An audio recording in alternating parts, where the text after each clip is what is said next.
welcome back. So on this episode, I'm doing a project that's just kind of fun. But before we start that, I want to show you how this frost on this property behaves, and especially up here in Northern Ontario. So let me show you that right now. So this area you can see where we plowed during the winter, and wherever you clear the snow, that's exactly where it heaves. But you can see how it kind of just became a mountain.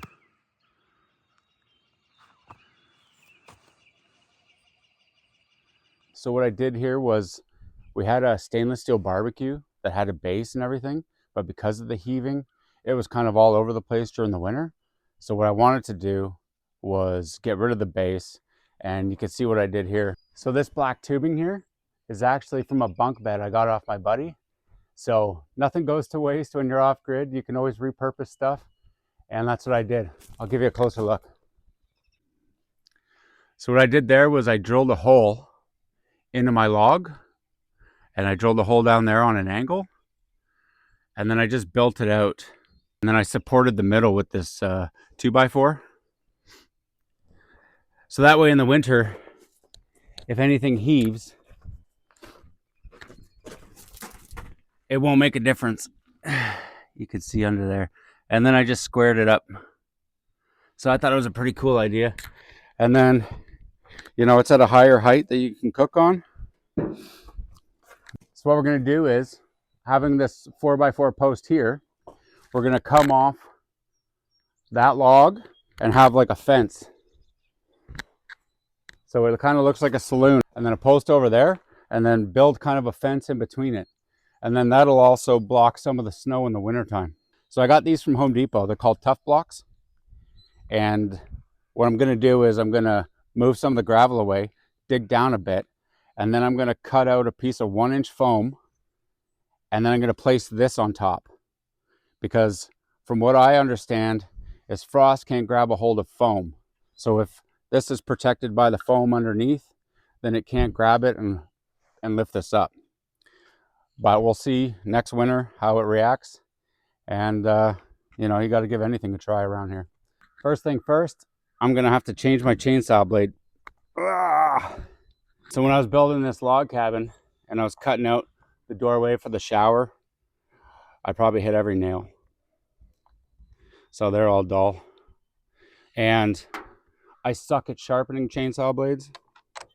I really got to look into that, because you'd probably save a bunch of money.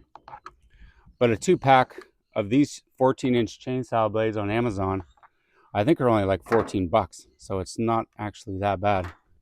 But if you're cutting down a bunch of trees for your firewood in the winter, you probably go through a lot of blades that way. So when we moved up this way, I knew nothing about motors or chainsaws. So before we got up here, I bought a Stihl chainsaw, and it worked for the first summer. But then I didn't empty the fuel out of it. The carburetor got all gunged up, and ever since then it hasn't worked properly. But we had a weed whacker that was a Ryobi, so that's why I ended up getting this battery operated chainsaw, this Ryobi 14-inch. It works perfectly. The batteries surprisingly go a long way.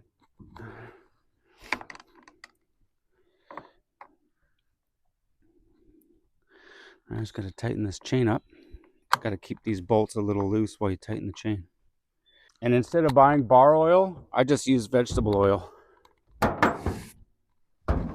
So let's see. Perfect. So what I plan on doing here is basically like a bird's mouth. So that way the 4x4 post can just sit up underneath.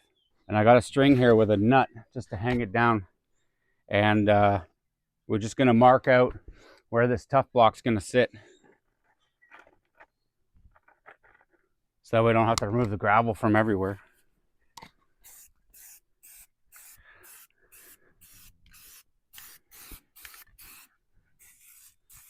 Yeah. All right, so now all I got to do is get the shovel, remove the gravel, dig down a little bit, and then we'll move on. So what I learned being off grid You got to be a little resourceful sometimes.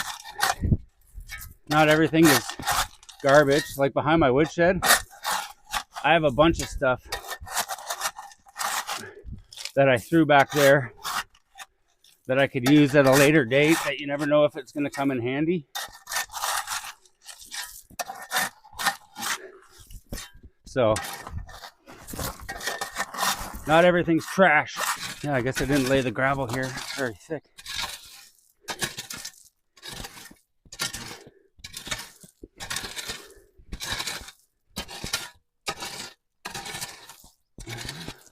That's okay.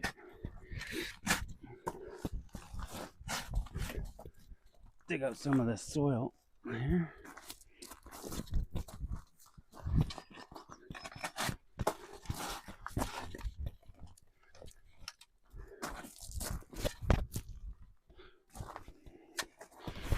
There's a fork in the yard. What the?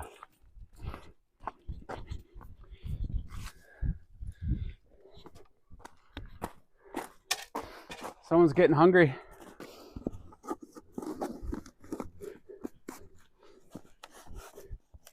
Like a glove.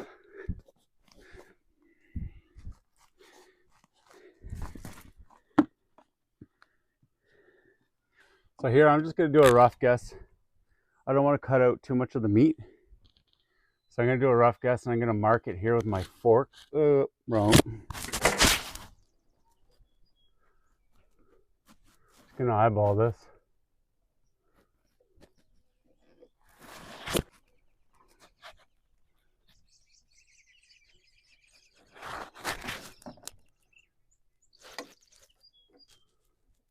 There's probably a better way to mark out a round log, but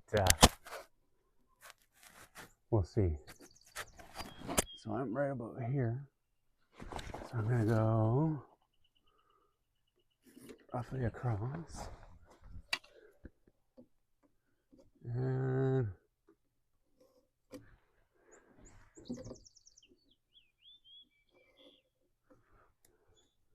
so I'm an electrician, and my first journeyman, first thing he said to me was, we're not building watches. So that's exactly what we're not doing here. So I'm going to get my chainsaw and make this cut.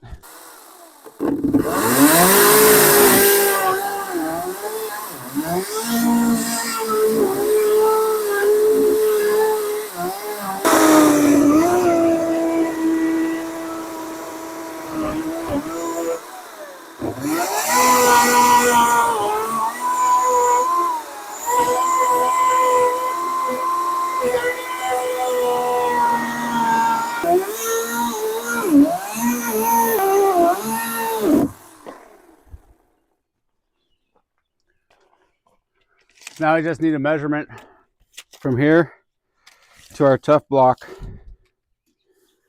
So I got 81 and a half.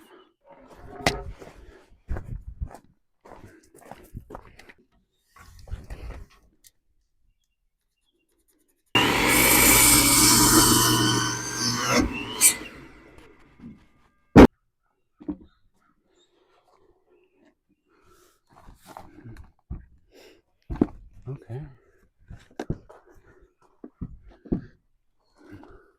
So I left the pressure treated side in the tough block because up here, eventually I'm going to be staining. Oh yeah. Okay. Okay.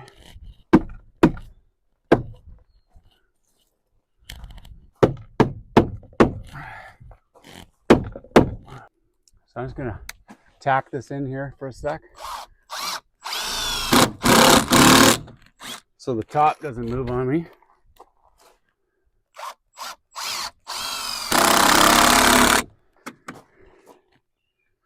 And this side we're good. You guys are on a bit of an angle, but it's in there. All right, so I think we're good to backfill now.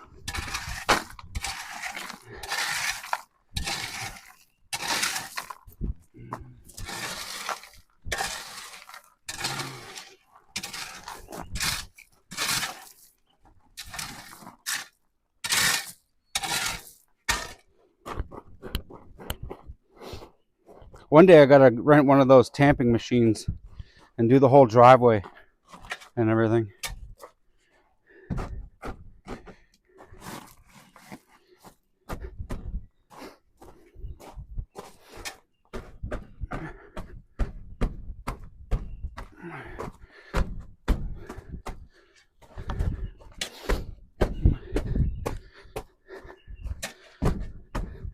Stomping Tom. Nope, I've been married a long time ago. Where did you come from? Where did you go? All right, enough singing. I got a terrible voice. So the next part of this, I'm going to build it like a railing. I only have so many 2x4s here that I picked up, so I'm going to have to do the spindles. I think that's what you call them, right, in a railing, the spindles. I'm going to have to add some later, but for right now, I'm going to just get the basic shape up. But I got to keep it down below, probably somewhere around here, because the firebox, I don't want to set my railing on fire. So let's take some measurements and get at it. So I'm going to go somewhere just past the middle, because I'm going to mount a 2x4 on the face and then screw that in, and then put the other 2x4 on top, screw that in, and then my top plate can sit on those two. So somewhere just past half. Remember, we're not building watches. So I got about 56.5. Good thing I have this extra 4x4 piece. I can actually level out my wood. You would think sawhorses would be the first thing you would build if you were building a house and everything, but that'll end up being the last thing I build. Alright.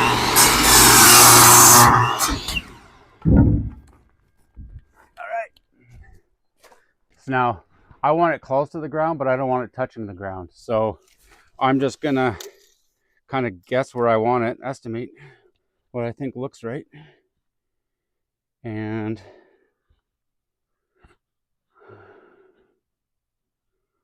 I'm probably gonna say 27 inches.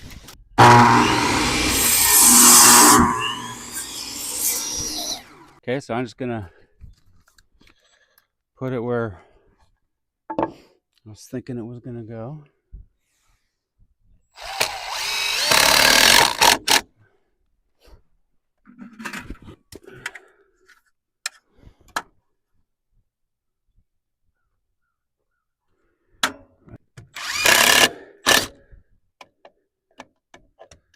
Oh yeah, too much coffee this morning maybe.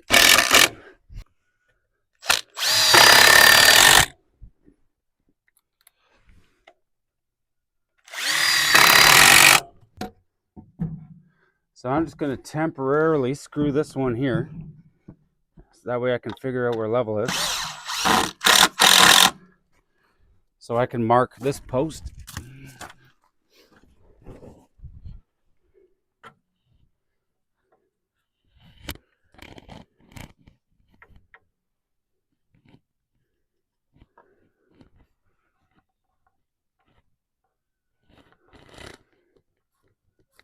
I can actually just put this guy here.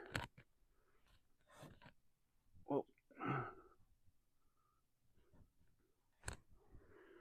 Okay.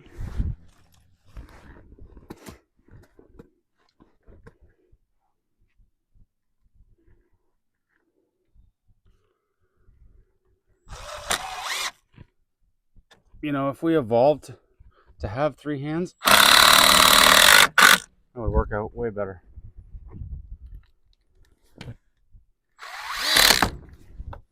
Those of you who believe in evolution, anyway.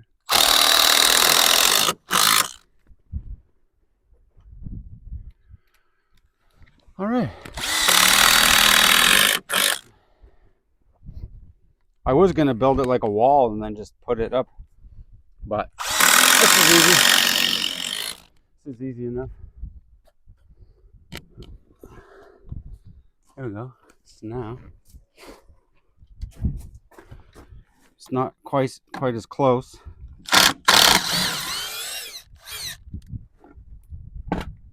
There we go.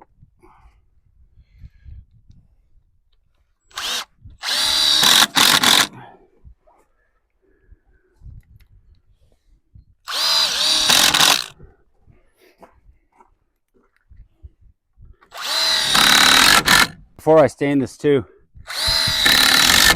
I might let it go a year in weather. That way it kind of gets a darker tone.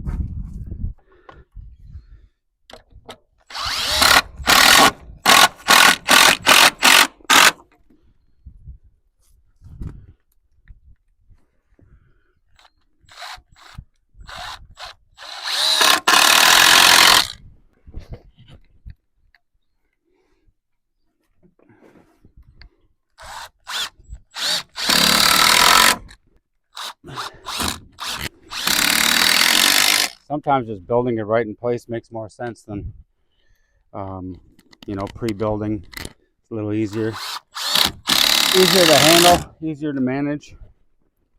Maybe I just do singles and leave it the same distance, and I go, see, sometimes plans change. Sometimes you think of something in your head, because I was going to do the 2x4s turned like you would a stud wall. But yeah, plans change. That's the beauty of it.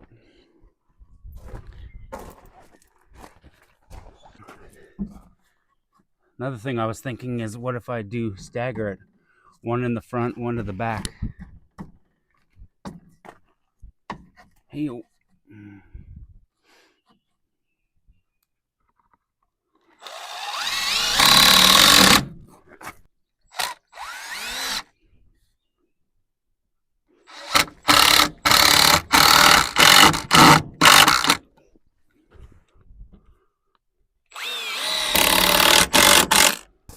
because I could use this as a back, and I could bring this one forward.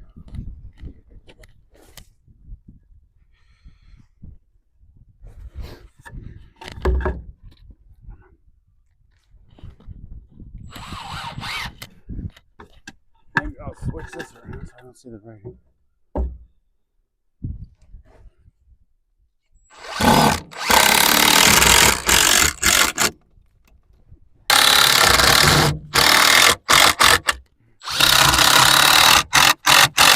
So I think I got a good start on this one.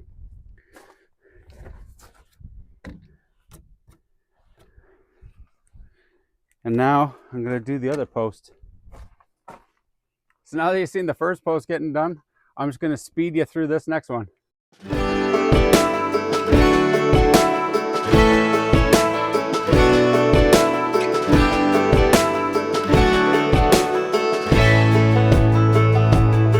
Man, I always had stories about the city life and the crazy nights. Figure I should probably give it a try. Maybe check it out, see what it's all about. But the traffic was fast and the money was slow. The people I met you never get to know.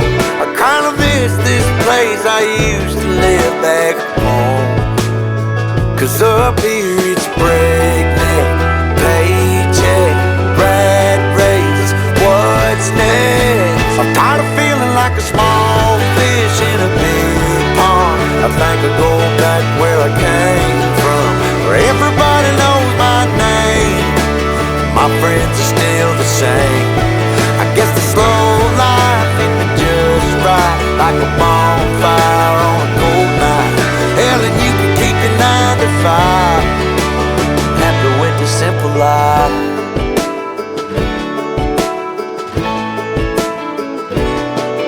Yeah, I ain't here to try to change your mind, trying to save your time. In case you're thinking about breaking out the bucket list, girl, you can skip this funny business. Cause up there it's complicated and overrated. Down here everything is understated. That's alright by me. I got everything that I need, but there is breakneck, paycheck, rat race, what's next? I'm tired of feeling like a small fish in a big pond. I think I'll go back where I came from, where everybody knows my name. All my friends are still the same. I guess the slow life hit me just right, like a bonfire on a cold night.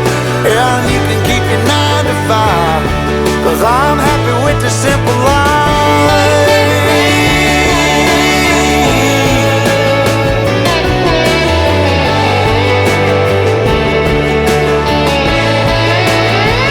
Tired of feeling like a small fish in a big pond. I think I'll go back where I came from, where everybody knew my name, and all my friends are still the same. I guess the slow life hit me just right, like a bonfire on a cold night. Hell, you can keep your 9 to 5, cause I'm happy with the simple life. Oh Lord, you can keep your 9 to 5.